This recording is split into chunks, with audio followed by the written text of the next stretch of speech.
오늘 우리에게 주시는 하나님의 말씀 함께 읽겠습니다. 하나님의 말씀은 고린도전서 3장 말씀입니다.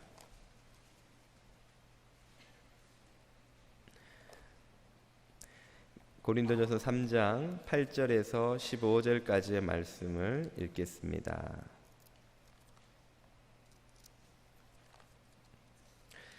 8절을 자매님이, 9절을 형제님이 읽어서 끝까지 읽어보겠습니다.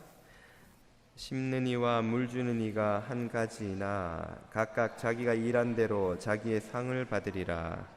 우리는 통역자들이여, 너희는 하나님의 밭이요 하나님의 집이니라. 내게 주신 하나님의 은혜를 따라 내가 지혜로운 건축자와 같이 터를 닦아두매 다른 이가 그 위에 세우나 그러나 각각 어떻게 그 위에 세울까를 조심할지니라. 이 닦아둔 것 외에 능히 다른 터를 닦아둘 자가 없으니 이 터는 곧 예수 그리스도라. 만일 누구든지 금이나 은이나 보석이나 나무나 풀이나 집으로 이 터를 세우면 각 사람의 공적이 나타날 터인데 그 날의 공적이 밝히리니 이는 불로 나타내고 그 불이 각 사람의 공적이 어떠한 것을 시험할 것이라. 만일 누구든지 그 위에 세운 공적이 그대로 있으면 상을 받고 누구든지 그 공적이 불타면 해를 받으리니 그러나 자신은 구원을 받되 불 가운데서 받은 것 같으리라. 아멘.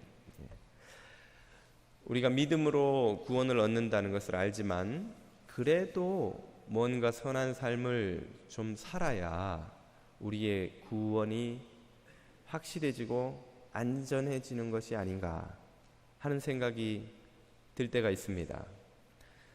지난달 구역 모임에서 어느 구역에서 나왔던 질문인데요, 우리가 믿음으로 구원 얻는다는 진리를 알면서도 왜 또 이런 생각이 자꾸 드는 것일까요? 그 이유 중에 하나는 다음과 같은 구절들을 간혹 만나기 때문입니다. 우리가 그때 본 구절들 중에 고린도후서 5장 10절이 있죠. 이는 우리가 다 반드시 그리스도의 심판대 앞에 나타나게 되어 각각 선악간에 그 몸으로 행한 것을 따라 받으려 함이라. 아니, 우리는 믿음으로 말미암아 구원받아서 심판대를 거치지 않는다고 배웠는데, 그리고 믿음으로 말미암아 구원받는다고 배웠는데 우리가 심판대 앞에 설 뿐 아니라 우리가 행한 것을 다 심판을 받게 된다니, 이런 말씀을 읽으면 마음에 혼란과 의문이 생기죠. 믿음으로 구원받는 것이 아니었나? 우리가 선한 일을 또 해야 뭔가 구원에 도움이 되는 것인가? 이와 비슷한 구절들을 우리가 복음서에서도 어렵지 않게 찾아볼 수 있기 때문에 고민을 하게 됩니다. 혼란을 느끼게 되죠. 우리 믿음의 대전제는 하나님께서 거저 주신 무한한 은혜를 겸손한 믿음으로 받아들임으로써 우리의 죄가 씻음받고 하나님의 자녀가 되는 구원을 얻게 된다는 것입니다. 이 진리는 성경이 전반에 걸쳐 구약에서 신약에 이르러 계속해서 강조하는 진리지요. 구약에서 우리는 하나님이 에서가 아닌 야곱을 택하실 때에 그가 아직 태어나기도 전에, 그가 어떤 선한 행위를 하기도 전에 태중에 있을 때에 택하셨다는 사실을 통해서 하나님의 택함은 무조건적이고 전적인 은혜로 말미암는다는 사실을 확인할 수 있었습니다. 선지자들도 계속해서 끊임없이 죄짓고 실패하는 이스라엘을 하나님이 끝까지 버리시지 않으신다는 메시지를 통해서 하나님의 자비는 무조건적인 것이며 그것은 인간의 선행과 전혀 상관이 없다는 사실을 가르쳐 주시죠. 예수님도 세리와 죄인들을 가까이 하시고 은혜의 복음을 선포하시고 또 아무 선한 행위를 한 것이 없는 우편 강도를 거저 구원하심으로써 이 진리를 가르쳐 주셨습니다. 사도 바울도 그의 전체 서신서를 통틀어 일관되게 이신칭의, 오직 믿음으로서만 의롭다고 칭함을 받는다는 이 진리를 계속해서 강조하죠. 그렇다면 오늘 우리가 살펴보았던 이 본문에 믿는 자들이 심판대 앞에 서서 행한 대로 심판을 받는다는 말씀은 도대체 무슨 뜻입니까? 그 의미를 밝혀주는 것이 오늘 우리가 읽은 이 고린도전서 3장 본문이라고 할 수 있습니다. 오늘 본문 8절을 한번 같이 보시죠. 심는 이와 물 주는 이는 한 가지이나, 여기서 심는 이라는 바울을 말하는데요, 무엇을 심었다는 것일까요? 고린도 교회를 개척했다 그 뜻입니다. 물 준 이는 아볼로지요. 그는 바울의 뒤를 이어서 고린도 교회를 목회합니다.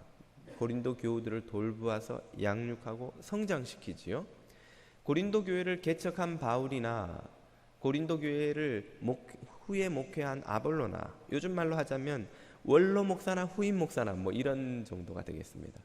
그런 바울이나 아볼로나 모두 한 가지이나 똑같다는 말이죠. 누구 앞에서? 하나님 앞에서 똑같다는 거예요. 그 자격에 있어서 하나님 앞에서 누구도 뛰어나니 더 잘난 이가 없다는 것입니다. 한 가지인데 그들은 각각 자기가 일한 대로, 수고한 대로 자기의 상을 받게 되리라. 여기서 아볼로나 바울이나 혹은 다른 제자들, 성도들이 수고한 것에 대한 대가로 상이 있다는 사실을 강조하죠. 계속해서 13절 이하에서 이렇게 덧붙입니다. 각 사람의 공적, 업적을 말이죠. 선교지에 가서 수고하고 목회를 하고 교회를 세우고 교회 직분자로 수고하고 한 것들이 나타날 때가 있다는 것입니다. 언제입니까? 그날은 심판의 날이죠. 그날의 공적을 밝히리니, 이 말은 공적이 다 드러나게 된다는 거예요. 어떻게 드러나게 된다? 진짜인지 가짜인지 드러나게 된다는 말이죠.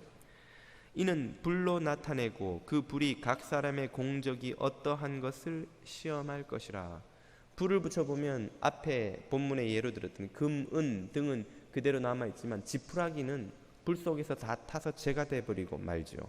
우리도 공적을 많이 세운 것 같지만 그 중에 진짜 하나님이 인정하시는 공적이 있고 하나님이 인정하지 못할 거짓 공적이 있다는 거예요. 진짜는 남지만 가짜는 불시험에 다 재가 되고 맙니다. 그래서 14절, 만일 누구든지 그 위에, 여기서 그 위라는 것은 예수 그리스도라는 터를 말합니다. 진리를 말하죠. 이 진리 위에 세운 공적이 그대로 있으면 상을 받지만, 15절, 누구든지 그 공적이 불타서 재가 되어버리고 나면, 이것이 진실함으로 충성됨으로 한 것이 아니라 교만과 자기 욕심과 허영과 체면으로 한 것이면 다 타버리고 해를 받으리니, 해를 받는다는 것은 수모를 당한다는 말이죠. 그러나 자신은 구원을 받되 불 가운데서 받은 것 같으리라. 여기서 불타버린 공적이 아무것도 없는 사람도 구원의 은혜를 하나님의 자비로 받는다는 이야기예요. 받지만 그거는 어떤 상태로 받게 되냐? 불 가운데서 받은 것 같으리라. 여러분, 불 속에 있다가 겨우 해치고 나오면 어떻게 됩니까? 얼굴은 온통 검정에, 옷은 다 타서 누더기가 될 테고, 머리는 돈 안 줘도 그냥 뽀글뽀글 다 파마까지 해줘서 그야말로 막 볼품없는 모습이 되겠죠. 그런 모습처럼 구원을 받기는 받지만 참 그 구원이 주는 그 온전한 영광스러운 구원을 받지 못한다는 것이죠. 여기에서 말하는 심판의 의미는 무엇입니까? 그것은 그리스도인들을 영원한 생명을 누리게 하느냐, 영원한 멸망을 받게 하느냐는 구원에 관한 심판이 아니라, 구원받은 성도라 할지라도 그의 수고에 따라서 얼마나 큰 상급을 받게 해주느냐 하는 상급에 관한 심판이라는 말이죠. 그래서 이 원리를 예전에는 이렇게 가르쳤습니다. 여러분도 들어보신 분이 계실 텐데요. 구원은 믿음으로 받고 상급은 행함으로 받는다. 예, 들어보셨는지 모르겠습니다. 구원은 믿음으로 받고 상급은 행함으로 받는다. 우리가 은혜로 거저 구원받지만 하나님 앞에 가서 받을 상은 우리가 어떻게 행했느냐에 따라서 큰 상을 받게 될지 작은 상을 받게 될지, 아니면 상 자체도 없을 정도로 겨우 불 속에서 건져진 것처럼 구원은 받되 아무것도 없이 구원받게 될지가 결정이 된다 하는 것이죠. 이것은 쉽게 비유해 보자면 다음과 같다고 하겠습니다. 저기 알래스카 그 시골에 이름도 없는 조그만 그 대학에 졸업생도 얼마 안 되고, 졸업한 졸업생들 중에 뭐 별로 성공한 사람도 없고, 학교 역사도 몇 년 되지도 않아서 뭐 제대로 된 졸업생도 없는 그런 학교에 우연히 구글 회장이 축사를 하러 간 것입니다. 축사를 하다 보니 이 졸업생들의 모습을 보고 측은한 마음이 드는 거예요. 자기가 예전에 졸업한 직후에 갈 곳이 없어서 고생하던 때가 생각이 나서 갑자기 마음에 감동이 생겨서 이런 약속을 하는 것입니다. 오늘 이 자리에 계신 졸업생 여러분은 누구든지 전공, 학점, 자격증, 실력 따지지 않고, 묻지도 따지지도 않고 구글에 지원서만 내면 무조건 입사시켜 드리겠습니다 하고 약속한 것이죠. 최고 엘리트들도 들어가기 힘들다는 구글에 이 졸업생들이 모두 취업 보장을 받았으니 얼마나 큰 행운이며 복이며 럭키입니까? 좋아서 어쩔 줄을 몰라 하겠지요. 그러나 그들이 막상 구글에 입사하고 나면 무엇이 뒤따르겠습니까? 회장은 입사는 약속했지만 인사 책임자가 보고 이 사람들을 아무데나 막 보낼 수가 없잖아요. 전공도 봐야 되고 학점도 봐야 되고 자격증이 있는지도 봐야 되고, 이 업무를 감당할 수 있는지를 만나보고 면접해보고 서류도 보고 그 직원이 감당할 수 있는 부서, 감당할 수 있는 자리에 보내야 그 구글 회사에서의 회사 생활이 행복한 것이지. 컴퓨터가 뭔지도 모르는 전공의 학생을 가장 어려운 컴퓨터 프로그래밍 부서에 넣어두면은 다른 직원들은 와서 막 농담해가면서 막 어려운 프로그래밍 언어 이야기하는데 자기는 뭐가 어떻게 돌아가는지 몰라서 그 어쩔 줄을 몰라 하게 될 텐데, 그것이 과연 직장 생활이 그게 행복이 될 수 있겠습니까? 고문이죠, 고문. 견디지 못하게 되겠죠. 이와 같은 것이죠. 하나님의 은혜로 우리는 전적인 자비로 거저 하나님 나라에 들어왔으나, 그러나 하나님 나라에서 맡게 될 직무가 있다면, 역할이 있다면, 또 그곳에서 받게 될 상급이 있다면, 그것은 우리가 이 땅에서 한 수고에 따라서 그 수위가, 그 수준이 결정될 것이라는 말입니다. 그래서 가르치기를 구원은 믿음으로, 상급은 행함으로 라고 한 것이죠. 성경에는 이렇게 상을 바라보고 이 선행의 열매로 상을 주신다 하는 메시지가 많이 나옵니다.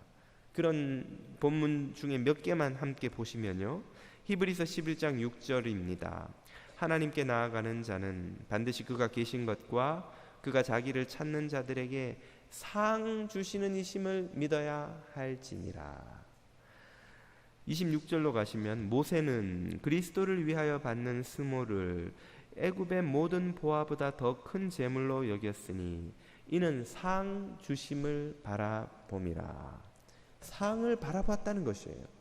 그 수고에 대한 상을 주신다는 것이죠. 또 한 구절을 보시겠습니다. 마태복음 10장 42절입니다. 또 누구든지 제자의 이름으로 이 작은 자 중 하나에게 냉수 한 그릇이라도 주는 자는 내가 진실로 너희에게 이르노니 그 사람이 결단코 무엇을 상을 잃지 아니하리라 하시니라. 상을 주신다는 거죠. 상을 주실 뿐 아니라 그 상 중에는 큰 상이 있고 또 작은 상도 있다는 말씀이 누가복음 6장 35절에 나옵니다. 오직 너희는 원수를 사랑하고 선대하며 아무것도 바라지 말고 꾸어주라. 그리하면 너희에게 상이 클 것이요. 상이 있기는 있는데 아주 크다는 거예요. 그 말은 작은 상도 있다는 말이겠죠. 예, 이렇게 상을 주신다는 메시지가 성경 곳곳에 나옵니다. 그래서 구원은 믿음으로, 상급은 행함으로 받는다는 가르침이 나온 것이죠. 그런데 우리가 속한 이 개혁교회 전통에는 이 본문을 다르게 해석하는 전통도 있다는 것을 여러분에게 이 시점에서 말씀을 드려야 합니다. 이 본문을 어떻게 해석할 것이냐 하는 것에 대한 논쟁은 사실은 아직도 끝나지 않았다고 할 수 있습니다.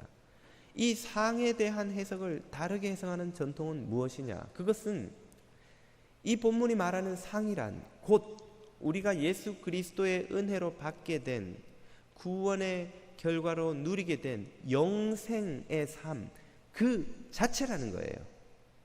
영생의 삶은 따로 있고 거기에 더해서 또 수고한 것에 대한 대가로 상을 더하여 주시는 것이 아니라 우리에게 주신 영생의 삶 그 자체가, 영생 자체가 바로 하나님이 약속하고 계시는 이 본문에 등장하는 이런 상이라는 것입니다. 왜 첫 번째 가르침을 거부하고 이렇게 영생 자체를 상으로 이해해야 한다고 가르치는 것일까요? 그것은 첫 번째 가르침이 가지고 있는 몇 가지 문제점 때문입니다. 구원은 믿음으로 받고 상급은 행함으로 받는다는 이 가르침에는 별 문제가 없어 보이지만 언뜻 보기에 드러나지 않는 몇 가지 문제가 숨겨져 있습니다. 그 첫 번째는 믿음의 의미를 왜곡시킬 수 있다는 것이죠. 믿음의 의미를 축소시킬 수 있다는 것입니다. 다시 말해서 믿음이란 행함과 분리될 수 없는 불가분의 관계입니다. 믿음이 있는 자는 그 열매로서 당연히 선한 삶의 행함을 열매 맺을 수밖에 없는데 구원은 믿음으로 받고 상급은 행함으로 받는다고 배우고 나면, 그렇게 믿으면 마치 믿음과 행함이 별개의 것인 양 구분하게 되는 문제가 생기는 것이죠. 그렇게 되면 믿음은 행함과 상관이 없는 지적인 동의, 정서적인 공감과 같은 영지주의적인 것으로 축소될 위험성이 거기에는 있다는 것입니다. 두 번째 이 가르침의 문제는 선한 행위에 불순한 동기를 개입시킬 수 있다는 것이죠. 성경이 가르치는 바 성도가 행하는 선한 행위의 유일한 동기는 무엇입니까? 하나님이 주신 감당할 수 없는 사랑에 감격하여 그분을 사랑하는 마음으로, 그분의 은혜에 보답하는 마음으로 전심을 다해 그분을 사랑하는 방식이 하나님을 사랑하고 이웃을 사랑하며 선한 행위를 하는 것입니다. 즉 선행의 동기는 사랑이 마땅한데 이렇게 배우고 나면 선행의 동기로 무엇이 끼어들게 됩니까? 상을 받기 위한 동기, 더 큰 상을 받기 위한 동기. 내가 선교사로 저 아프리카 오지에 가서 봉사하는 이유는 더 큰 상을 받으려는 동기가 있는 거예요. 이 땅에 이런 시시한 성공 따위는 기대가 안 되는 거예요. 하나님 나라에서 엄청난 성공을, 나는 엄청난 상을 받아야 되니까 그 상을 받기 위한 동기로 선행을 하고 희생을 하고 봉사를 할 수 있다는 것이죠.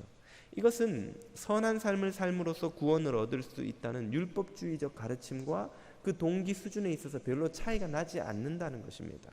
게다가 여기에는 예수님도 사도 바울도 그리고 종교개혁자들도 거부한 인간이 스스로의 능력으로 선한 행위를 하여서 하나님께 인정받을 수 있다는 인간의 공로사상을 다시 부활시킬 위험이 거기에는 있는 것이죠.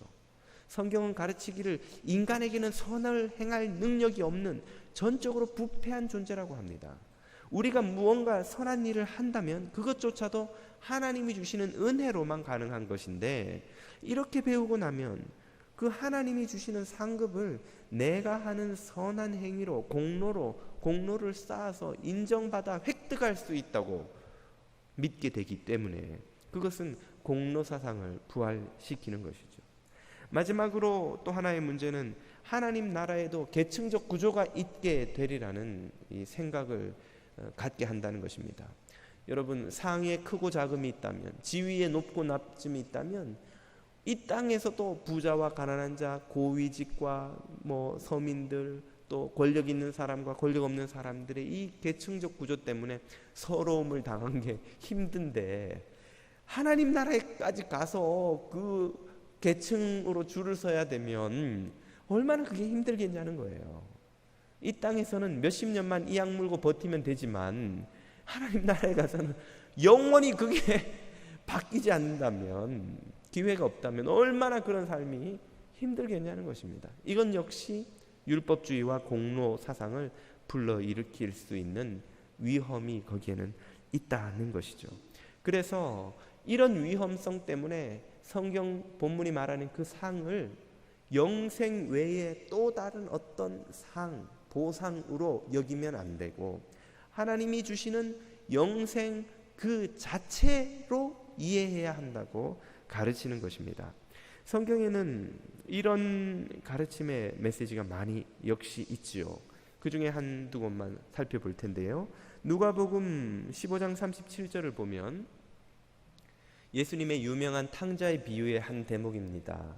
탕자로 살던 아들이 돌아오는 것을 아버지가 정말로 뜨겁게 따뜻하게 환영하는 것을 보자 큰아들이 화가 난 나머지 아버지에게 불평을 쏟아 놓으면서, 아니 나한테는 염소 새끼 한 마리 준 적 없는 아버지가 저 탕자한테는 송아지를 잡아주시오 하고 불평을 쏟아 놓자 그 아버지가 뭐라고 답을 합니까? 아버지가 그 큰아들에게 이르되, 예, 너는 항상 나와 함께 있으니 내 것이 다 네 것이로되. 여기서 아버지가 큰아들에게 주는 최고의 선물, 상, 보상이 무엇인지가 나옵니다. 그것은 바로 너와 내가 항상 함께 있는 거예요. 네가 내 안에 있으므로 내 것이 다 네 것이다. 예수 그리스도 안에 있는 영생의 삶 안에 모든 복과 상이 다 있다는 거예요. 충만한 나머지 거기에다 뭘 더해서 또 상을 줄 필요도 없을 뿐더러 줄 수도 없다는 것입니다. 이것을 비유하자면 여러분 생각만 해도 지긋지긋한 여러분의 고등학교 수학 시간으로 잠시 추억을 거슬러 가보시겠습니다. 무한대 더하기 많은 1만을 더하면 답은 무한대. 무한대 더하기 1조를 더하면 답은 무한대. 무한대 더하기 1000조를 더해도 답은 무한대입니다. 왜요? 무한대는 더 이상 채울 수 없는 충만한 수이기 때문에 그 무한대에다가 그 어떤 큰 수를 더해도 더 커지지 않는다는 거예요. 하나님이 우리에게 주신 사랑은, 그분이 그리스도의 십자가를 통해서 주신 그 은혜는 무한대와 같이 이미 온전히 충만하고 가득하기 때문에 거기에 다른 어떤 상을 더할 필요도 없고 더할 수도 없다는 것입니다. 그것 자체가 최고의 상이라는 거예요. 이것을 또 비유하자면 한 끼에 500불이 넘는 럭셔리 뷔페에 여러분이 초대를 받아가서 말이죠, 그냥 음식이 퀄리티가 최고인 거예요. 먹어본 중에 최고인 거예요. 그래서 말도 안 나오도록 목 여기까지 그냥 꽉꽉 집어넣어서 그냥 배가 이렇게 터지기 직전까지 불러있는 상태인데, 어떤 사람이 여기 와서는 치즈케이크 이거 진짜 맛있어, 이거 한번 먹어봐. 그리고 치즈케이크를 또 하나 들고 온단 말이에요. 여러분 예의상 받아는 놓겠지만 그 치즈케이크에 눈길이라도 가겠습니까? 끄덕끄덕 하시는 분이 계시군요. 그러나 인간이라면 거기 눈길이 더 이상 가지는 않죠. 왜요? 너무 포만감이 너무 충만한 거예요. 이제 뭐 치즈케이크가 아니라 치즈케이크 하레비를 갖다 줘도 먹고 싶지가 않은 거예요. 너무너무 배가 부르니까. 예수 그리스도 안에 있는 영생을 진짜 맛보면, 그 안에 있는 영생이 진짜 온전한다는 것을 깨닫게 되면 너무나 충만한 기쁨으로 말미암아 다른 상급을 원하지도 않고 상급으로 인해서 그것 상급 없다고 아쉬울 것도 없는 완전한 충만 가운데 들어가게 될 것이라는 말이죠. 할렐루야. 이런 은혜를 누리시기를 축복합니다. 또한 누가복음 17장 7절에서는 종에 마땅한 자세를 이렇게 말합니다. 너희 중 누구에게 밭을 갈거나 양을 치거나 하는 종이 있어서 밭에서 돌아오면 그더러 곧 와서 앉아서 먹으라고 할 자가 있느냐. 종이 열심히 일했다고, 야 종아 너 왜 그렇게 열심히 일하냐, 훌륭하다, 칭찬할 이유가 없다는 거예요.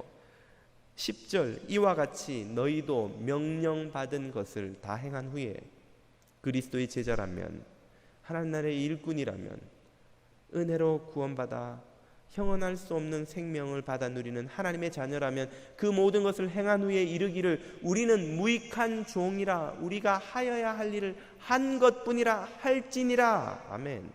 너희가 한 것으로 보상을 기대할 이유가 없다는 거예요. 왜? 이미 받은 은혜가 무한대와 같이 너무나 충만하여 내가 그 은혜를 조금이라도 갚아보고자 선한 삶으로 순종으로 희생의 삶으로 주님께 영광을 돌리려 했지만 죽을 때까지 해도 내가 쌓은 선행의 공로는 플러스 10이 안 되는 거예요. 10. 무한대에서 1조를 빼면 마이너스 1조? 무한대. 무한대에서 1000조를 빼면 그래도 무한대. 무한대는 너무나 충만하기 때문에 아무리 큰 수를 빼도 그 무한대가 조금도 줄지 않는 거예요. 그런데 우리가 기껏 해봐야 선행이라고 선한 삶이라고 희생이라고 한 것은 평생 해봐야 우리 대부분 10, 20, 30점도 안 돼요. 무한대에서 30점을 빼본들 무한대는 그대로 하나님의 은혜를 도저히 갚을 수가 없는 거예요. 그러니까 하나님 앞에 저는 무익한 종입니다. 제가 한 것은 아무것도 아니며 해야 할 것을 한 것뿐입니다 라고 할지니라고 가르치신 것이죠.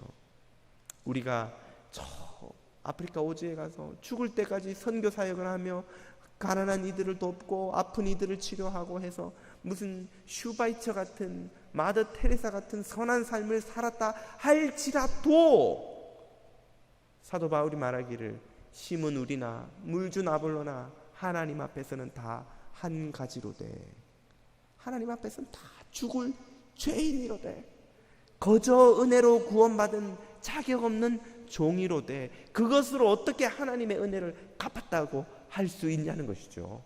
그런데 어떻게 그 선한 삶을 조금 더 살았다고 이만큼 무슨 높은 상을 받고 뭐 조금 덜 살았다고 좀 덜 상을 받고 하는 평가가 나올 수 있겠느냐는 것입니다. 도저히 갚을 수 없는 은혜를 우리는 이미 입었다는 것이죠. 그렇다면 이렇게 믿고 가르치는 이들은 앞에서 말한 고린도전서 3장 15절을 어떻게 이해하는 것일까요? 우리가 읽은 이 본문을 다시 보시면 누구든지 그 공적이 불타면 해를 받으리니 그러나 자신은 구원을 받되 불 가운데서 받은 것 같으리라. 분명히 여기에는 그 헛된 공적을 쌓은 사람, 제대로 된 참된 공적을 쌓지 못한 사람은 이런 구원을 받는데 불 가운데 받은 것 같은 이런 경험을 한다고 하지 않았습니까? 이 말씀은 상급의 차이를 말하는 것이 아니라 주님이 주신 온전한 구원을 누리는 영광의 차이라는 것입니다. 이게 무슨 말인고 하니 비유하자면 이런 것이죠. 디즈니랜드에 수없이 많은 패밀리들이 똑같은 돈을 내고 똑같은 개장 시간에 들어갔다 나오지만 가족마다 그 디즈니랜드를 즐기는 정도가 다른 것입니다. 어떤 패밀리는 브로셔를 받자마자 동선을 먼저 그리는 거예요. 먼저 3번 타고 5번 타고 7번 탄 다음에 2번으로 가면 줄이 없으니까 타고 점심 먹고 이동해서 어디 이러면은 그 하루 개장 시간 동안에 꽉 채워서 거의 다 타고 수십 개 이상을 타고 나오는 거예요. 막 추억거리가 너무너무 많아요. 그런데 어떤 패밀리는 다 그런 패밀리만 있는 게 아니에요.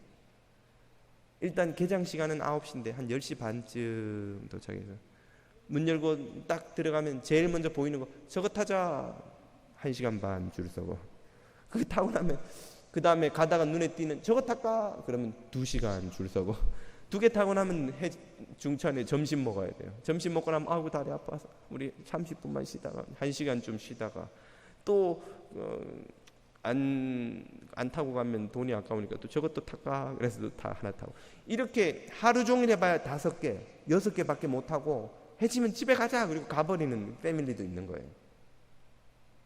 어쩜 그렇게 잘하세요 목사님?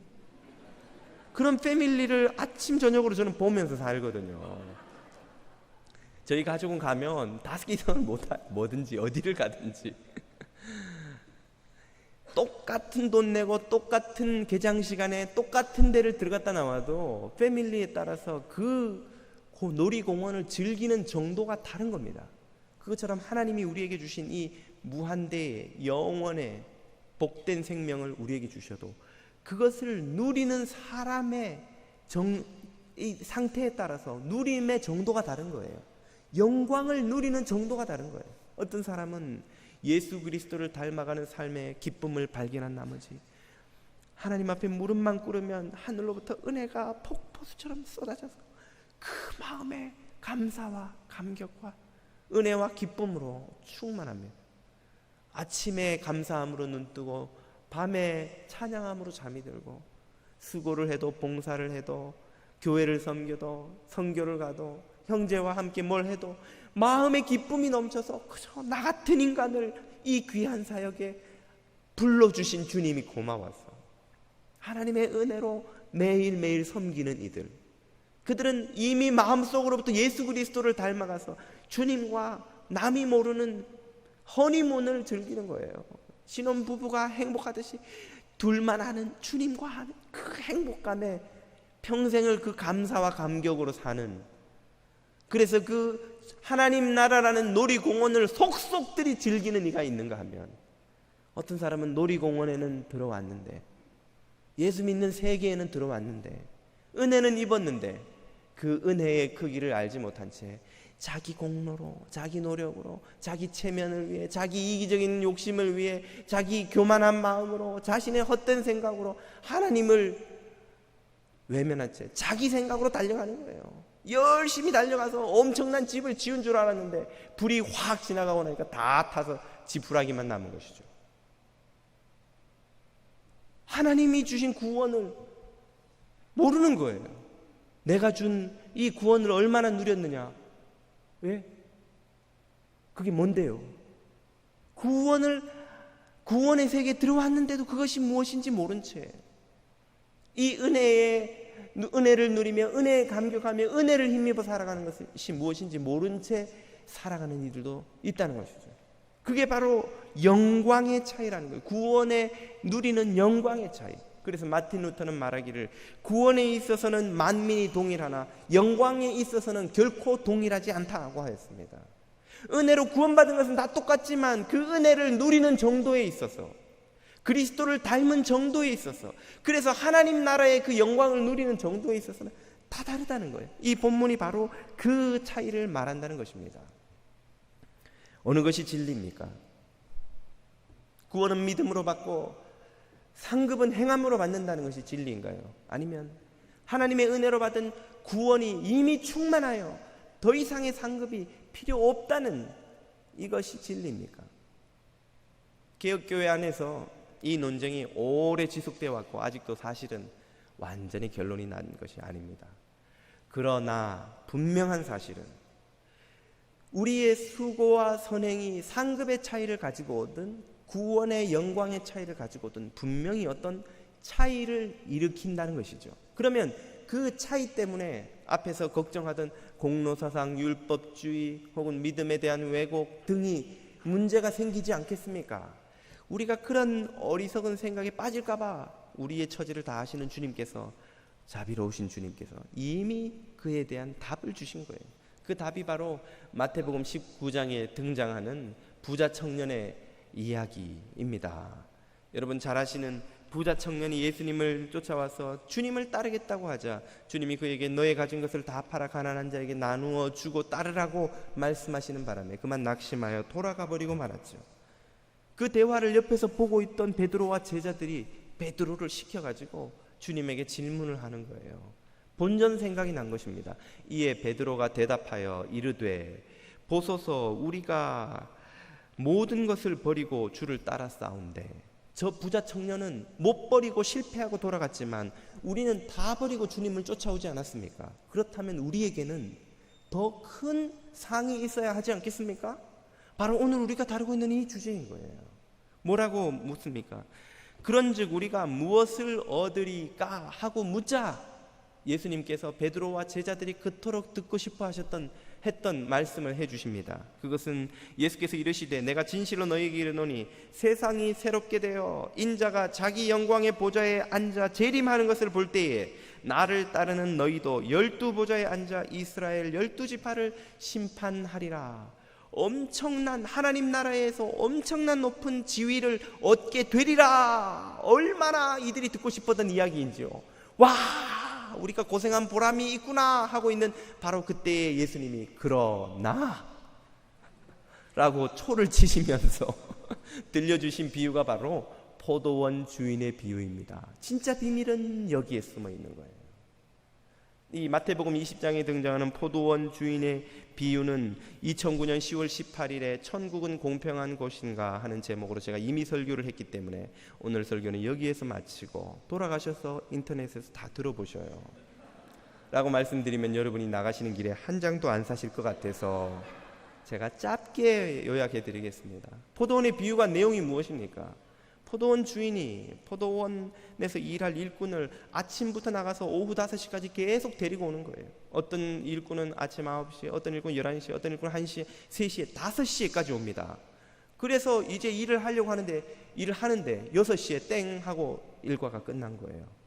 아침 9시에 온 사람은 하루 종일 일했지만 오후 5시에 온 사람은 삽 들고 폼 잡는데 끝나버렸어요. 주인이 임금을 나눠주는데 그 당시 하루 이 품삯이 한 데나리온입니다. 그래서 마지막에 온 일꾼은 당연히 아이고 나는 1시간도 채 못했는데 10분의 1 데나리온만 줘도 감지덕지지. 그런데 그에게 한 데나리온을 다 주는 거예요. 이 주인님이 왜 이렇게 나한테 많이 주시지? 그러니까 아침 일찍 온 일꾼이 속으로 생각하기를 와우, 저 사람에게 한 데나리온 주면 나한테는 최소 서너 데나리온 이상은 주지 않겠나? 라고 했는데 주인이 그 사람에게도 얼마를 줍니까? 다 똑같이 한 데나리온을 주는 거예요. 그래서 그 앞에 온 일꾼이 불평을 터뜨리자 이 사람의 모습은 바로 베드로와 제자들의 모습입니다. 우리가 이만큼 수고했는데 남들보다 더한 걸 줘야 되지 않습니까? 하는 그들에게 예수님이 포도원 주인이 내가 의로우니 너희가 나를 불의하게 여기느냐. 당신이 공평하다는 사실을 강변하십니다. 그리고 예수님이 그 교훈을 다음과 같이 2번이나 반복해서 같은 메시지를 들려주셨죠. 마태복음 20장 16절입니다. 이와 같이 나중된 자로서 먼저 되고 먼저 된 자로서 나중되리라. 이게 무슨 말입니까? 자신이 나중되었다는 것을 아는 자들, 자신이 받을 자격이 없는 은혜와 자비와 구원을 받았다는 것을 아는 자들은 먼저 되리라. 부족함 없는 넘치는 은혜를 받아 감사 감격하며 하나님을 찬양하게 되리라. 그러나 먼저 된 자들, 자기는 자격이 있다고 생각하고 자기는 많은 것을 쌓아놨다고 생각하고 하나님 앞에 상 받을 자격이 나에게는 있다고 생각하는 자들은 나중되리라. 그 받은 것을 보고 실망하게 되리라. 하나님이 주시는 그 영생의 풍성함을 하나도 맛보지 못하리라. 그런 자들에게는 하나님 나라의 상급은 상급인지 깨닫지도 못하게 되리라 는 말씀이죠. 바로 이것이 하나님 나라 상급의 비밀인 것입니다. 하나님 나라는 오로지 받을 자격이 없는 자신의 처지를 알고 깨닫고 그 주신 은혜에 감사 감격하는 사람들에게만 무한한 은혜가 되는 것이죠. 무한한 영광으로 경험됩니다. 무한한 감사와 감격으로 경험됩니다. 그것은 이 땅에서도 하나님 나라에서도 동일한 원리입니다. 이것이 오늘 저와 여러분이 깨달아야 하는 진리인 줄로 믿습니다. 우리가 믿는 바가 무엇입니까? 선하게 살아야만 구원을 얻을 수 있는 것인가요? 아니요. 우리는 거저 주시는 무한한 은혜를 겸손히 받아들이는 믿음으로만 구원을 얻습니다. 그런데 그 믿음은 반드시 선의 열매를 맺습니다. 그리고 그 선의 열매는 하나님 나라에서 어떤 차이를 일으킵니다. 그럼에도 불구하고 은혜로 구원받으며 은혜로 섬김의 자리로 초청받았다는 것을 아는 자들에게는 그것이 시기나 교만이나 공로나 어떤 자랑의 이유도 될 수 없다는 것이 하나님 나라의 원리인 것입니다. 이 은혜의 진리 위에 굳게 서는 자만이 천국의 풍성함을 맛보게 될 것입니다. 이 진리 위에 굳게 서시는 사랑하는 교우 여러분 다 되시기를 축복드립니다.